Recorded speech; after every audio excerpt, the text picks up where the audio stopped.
Now to Republican politics, New Jersey's Governor Christie says he will run for re-election. His popularity has been rising after his performance during Superstorm Sandy.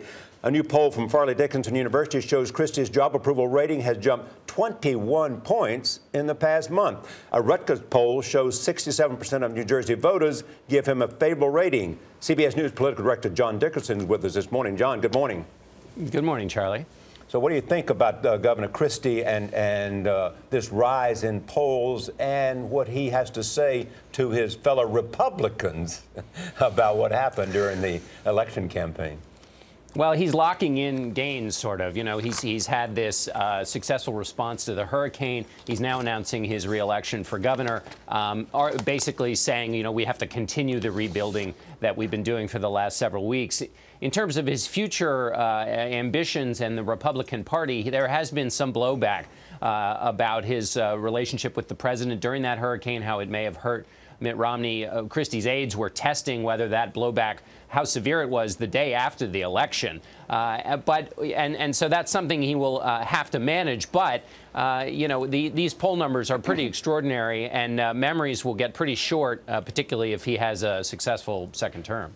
John, speaking about Republicans and their future, there's a report in the National Review this morning about Jeb Bush meeting with aides near the White House. He is in Washington for an education summit. But what do we know about whether Jeb Bush is really considering a presidential run 4 years from now?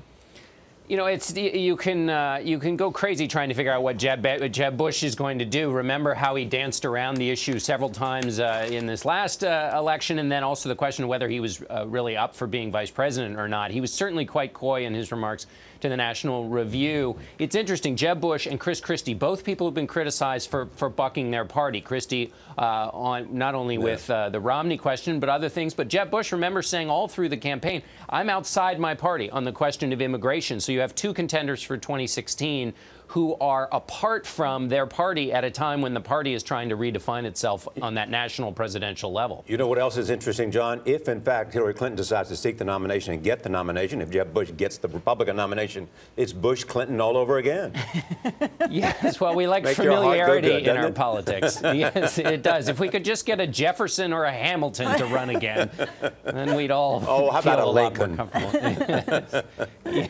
It's never too soon to start talking about politics. John Dickerson, thanks so much.